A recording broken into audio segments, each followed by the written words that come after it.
Em 1º de fevereiro, Ricardo Lewandowski começará os trabalhos como ministro da Justiça. O convite feito pelo novo titular da pasta ao Procurador-Geral de Justiça de São Paulo, Mário Luiz Sarrubo, foi aceito. Mário Sarrubo vai assumir a Secretaria Nacional de Segurança Pública do governo federal. Após conversa entre eles nos últimos dias, o chefe do Ministério Público de São Paulo afirmou aceitar a proposta de entrar para a equipe de Lewandowski e agora negocia detalhes para sua saída do atual posto. Meus amigos, uma importante novidade: o ministro Lewandowski já fez uma escolha daquele que talvez seja o seu principal braço direito. São alguns cargos importantes no primeiro escalão do Ministério da Justiça, mas talvez este o de maior evidência porque o assunto está em pauta. A segurança pública tem sido um assunto constante ultimamente. Essa sensação de falta de segurança tem gerado clamor na sociedade por soluções. E a escolha do novo ministro da Justiça, Ricardo Lewandowski, foi justamente daquele que é o responsável pelo combate ao crime organizado no estado de São Paulo. Para contextualizar, o Mário Sarrubo é a autoridade máxima do Ministério Público. Dentro do Ministério Público, nós temos o GAECO, por exemplo, de onde veio as investigações que revelaram planos de resgate de autoridades da facção criminosa de São Paulo, o PCC, recentemente em presídios do Pontal do Paranapanema. O próprio GAECO do Ministério Público de São Paulo, que revelou recentemente planos de atentado contra o senador Sérgio Moro, contra o presidente da Câmara dos Deputados, Arthur Lira, o presidente do Senado Federal e do Congresso, Rodrigo Pacheco. Então, o Ministério Público de São Paulo está há algum tempo já com os trabalhos do GAECO combatendo o crime organizado e agora, aparentemente, a ideia do ministro Lewandowski é levar esse combate para o âmbito nacional. Acertou no nome o ministro Lewandowski? Mano Ferreira. Primeiro, muito obrigado aqui por estar, é sempre um prazer, e acho que é um bom nome, é uma aposta que sai do receituário habitual da esquerda e do PT. Quando você vê, por exemplo, o discurso do novo secretário sobre a firmeza com a qual o Estado precisa lidar com a criminalidade, trata-se de uma retórica, de uma narrativa, de uma visão de mundo que destoa bastante daquele discurso habitual da esquerda. Então, no mínimo, há aí uma saída do receituário habitual, daquilo que o PT costuma tratar como política de segurança, que sempre foi uma retórica muito baseada em cidadania como a resposta para a prevenção do crime. O próprio presidente Lula, essa semana, fez discursos dizendo que para resolver a criminalidade o caminho seria o investimento na educação básica, no ensino fundamental. Ou seja, há uma dessintonia aí, né? Você colocar um membro do Ministério Público, que é a ponta de lança da investigação contra o crime organizado, que é conhecido como uma organização do Estado brasileiro que tem uma tendência naturalmente mais punitivista, no sentido de que é sempre a ponta de lança da acusação, né, contra os criminosos, é algo que sai do script natural da esquerda. E parece ser uma aposta necessária, porque, de fato, até agora, durante a gestão do ministro Flávio Dino, o governo federal não havia conseguido trazer resultados consistentes no que diz respeito a políticas de segurança pública a nível nacional. Se haverá sucesso na implementação de políticas de integração entre as instituições federativas, porque essa é a promessa de integração entre o trabalho das polícias dos estados, aí é mais difícil de dizer porque é uma tarefa complexa. E aí, Sérgio Santana, meu amigo, no Ministério Público de São Paulo há uma excelente relação com a Polícia Militar. A exemplo do GAECO, que a gente citava há pouco, uma das maiores autoridades do GAECO é o promotor Lincoln Gaquia, que é lá de Presidente Prudente, que é talvez o maior nome dentro do Ministério Público de combate ao crime organizado. Ele quem toca essas investigações todas. Quem faz a segurança dele, por exemplo, são os integrantes da Polícia Militar, membros do BAEP, membros, inclusive, da Polícia Velada. Você acredita que a ida do Mário Sarrubo, Ministério Público de São Paulo, também vai levar para o âmbito do Ministério da Justiça o valor da Polícia Militar, o valor das polícias dos estados, em especial no que diz respeito à promoção de segurança, ao combate ao crime? Sérgio Santana. Kobayashi, amigos da mesa, muito obrigado mais uma vez pela oportunidade, e é o que a gente tem que torcer. Não podemos negar que a segurança pública é uma das principais pautas do nosso país, né? E com essa indicação, a gente não pode negar que já existe uma experiência muito boa dessa indicação e, logicamente, que quando nós falamos aqui das investigações que foram feitas, recentemente a gente ouvia dizer que das pistas da imigrante, né, ali o viaduto, também ia ter um atentado, né, para que pudesse estar destruindo uma daquelas pistas. Então a gente entende que essa integração entre as polícias e esse ministério será muito importante. E, logicamente, que a Polícia Militar do Estado de São Paulo, uma das mais preparadas, né, irá contribuir muito. Já existem operações como a Operação Escudo, né, com certeza irá contribuir muito nesta integração entre o Ministério e o Governo do Estado. Agora a questão política também é envolvida, né, Diego? Porque saiu o ministro Flávio Dino, que era do PSB, partido do vice-presidente da República. Ele queria que ficasse no cargo o Capelli, Ricardo Capelli, que também é do partido e que aparentemente, diante desse convite, já é carta fora do baralho, alguém que saiu também. E sai o ministro, sai o número 2, vai saindo o time todo ali do PSB, um ministério a menos. Vamos nos lembrar que o Márcio França, que é do partido, perdeu recentemente o Ministério de Portos e Aeroportos. No final das contas, o PSB, partido do vice-presidente, ficou só com o Ministério do Geraldo Alckmin, da Indústria, Comércio, Serviços, e agora do Márcio França, que é um mini-ministério, na verdade, esse Ministério de Empreendedorismo. Prêmio de consolação. Ali. Uma salinha que deram o nome de ministério. E aí, como é que fica essa situação agora do partido que perdeu espaço no governo, partido do vice-presidente? Como eu estava pensando essa semana, eu fiz uma reflexão que o Márcio França receber o Ministério do Empreendedorismo tem muito a ver com a carreira política recente do Márcio França, né? Tal como empreendedor, ele deixou de lado sonhos pessoais para fazer um compromisso com o governo, mas tomou um banho de água fria por causa da conjuntura política, né?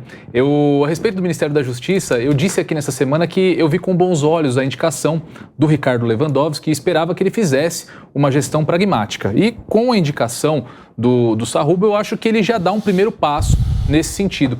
Fazendo um complemento aqui, a brilhante fala do Mano, o Sarrubo, mesmo sendo um promotor de justiça, nós sabemos que dentro do Ministério Público nós temos diversos perfis de promotores.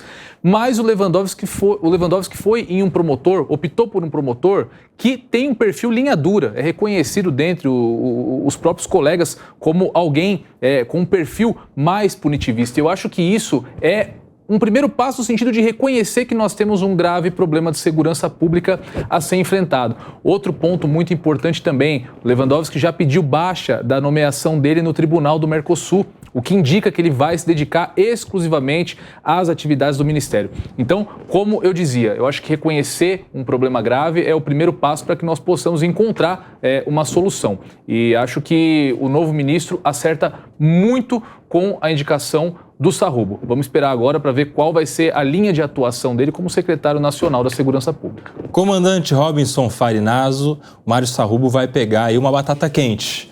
É o grande desafio do Ministério da Justiça e Segurança Pública, resolver a segurança. Quais são os desafios do novo secretário? Pois é, Kobayashi, o problema todo é que a questão da segurança pública no Brasil, ela não vai ser resolvida num único governo. A gente tem uma moldura temporal para trabalhar isso muito maior. Só que nós vamos prestar atenção no entorno. Esses acontecimentos recentes do Equador mostram que há necessidade de uma integração entre as polícias latino-americanas.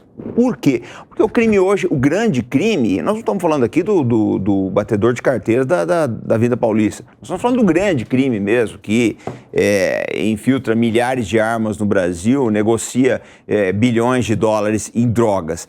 É necessária uma integração dos países latino-americanos, tá?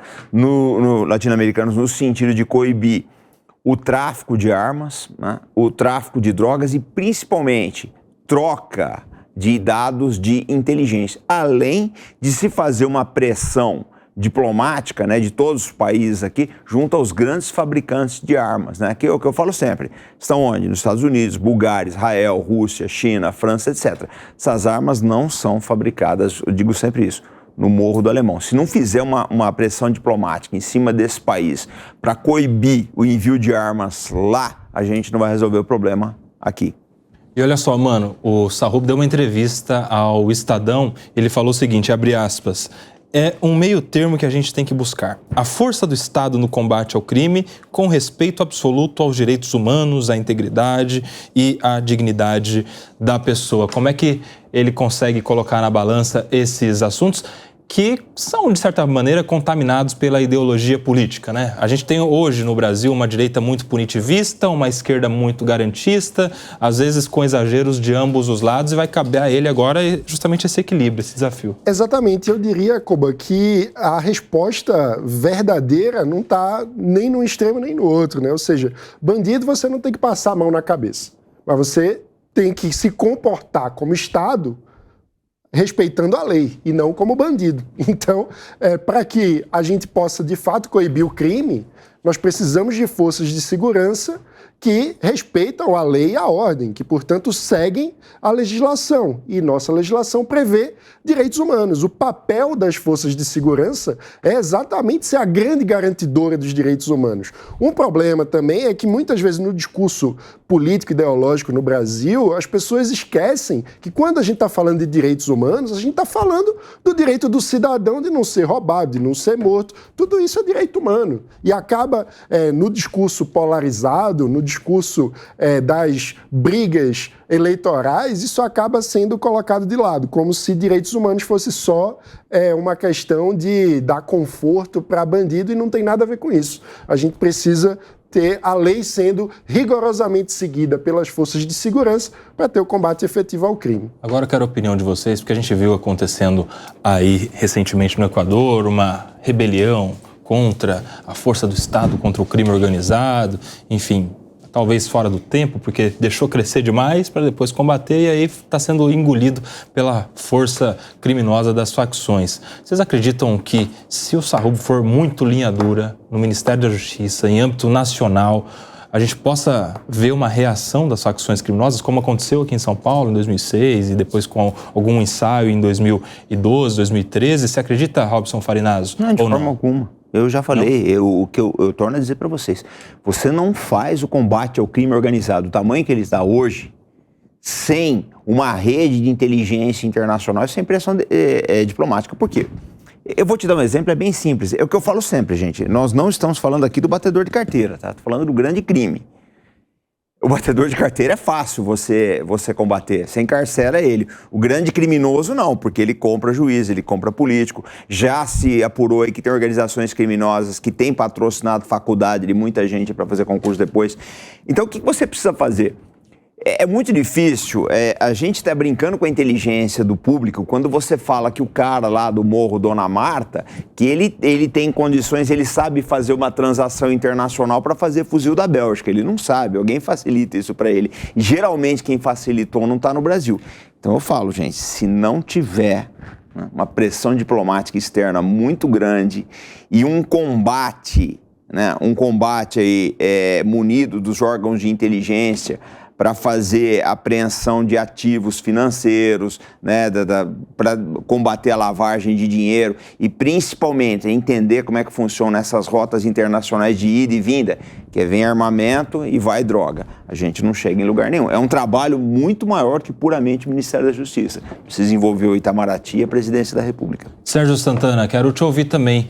Será que a facção criminosa não, pelo menos hoje, ela não demonstra o seu tamanho justamente porque está conseguindo alcançar todos os seus objetivos, enquanto o negócio do tráfico está dando certo, ela permanece ali na dela? A gente vê muitos exemplos sendo citados sobre os presídios, né? Sobre as unidades penitenciárias em que não há rebelião, não há violência, lá é tudo uma paz, justamente porque são unidades comandadas pela facção criminosa. Qual a sua opinião? O novo secretário nacional de segurança, ele sabe realmente qual é a pressão que ele vai ter na posição que ele assumir aí nos próximos dias. E com certeza, ele sabe também que, dando sustentação aos agentes de segurança, aos grupos de segurança, essas equipes, essas forças de segurança terão condições sim de realizar um bom trabalho e combater aquilo que já é insustentável no nosso país, né? Como eu acabei de dizer, nós temos a Polícia Militar do Estado de São Paulo muito preparada. E, logicamente, que se o governo federal der essa condição para as forças de segurança, nós não teremos grandes problemas. Teremos, logicamente, alguns enfrentamentos, mas com certeza teremos vitória. Agora, o que a gente também não pode deixar de lembrar, que os direitos humanos, a gente não falam, não chegam a falar das coisas que acontecem com os nossos policiais. Muitas vezes as forças não fazem o necessário até por conta de um respaldo. Então eu quero aqui dizer que as audiências de custódia mostram aí o tratamento dos nossos juízes com as pessoas que chegam lá. É cafezinho, é desligar ar-condicionado porque tá frio, é colocar um blazer nas costas dele porque ele não veio com casaco. Então, tudo isso tem que ser mudado. Eu tenho certeza que o novo secretário, ele deve ter aí um grande projeto para dar essa sustentação às nossas forças de segurança. Só para complementar, Santana, há algum tempo eu me lembro que quando os policiais militares faziam a escolta dos presos para os fóruns, Fiz muito isso. A gente não tinha ainda muito a cultura das audiências virtuais, por computador, por videoconferência, né? Os policiais pegavam no presídio e levavam. A gente tinha até um baixo efetivo dos policiais que são responsáveis por isso, os agentes penitenciários. Então era a polícia militar que fazia. Aí ele levava o preso para o fórum, chegava lá no fórum, o preso tinha uma marmita e o policial ganhava um auxílio alimentação que dava para comprar uma coxinha. Então, assim, é claro que tem que ter dignidade, o preso, todo mundo tem que ter dignidade. Tem que ter alimentação? Tem que ter. Mas é muito triste quando o preso tem e o policial não tem um bom tratamento. O primeiro passo para tratar a dignidade é tratar a dignidade daquele que combate o crime, né? E às vezes a gente não vê esse clamor pelos direitos fundamentais em relação aos agentes das forças de segurança.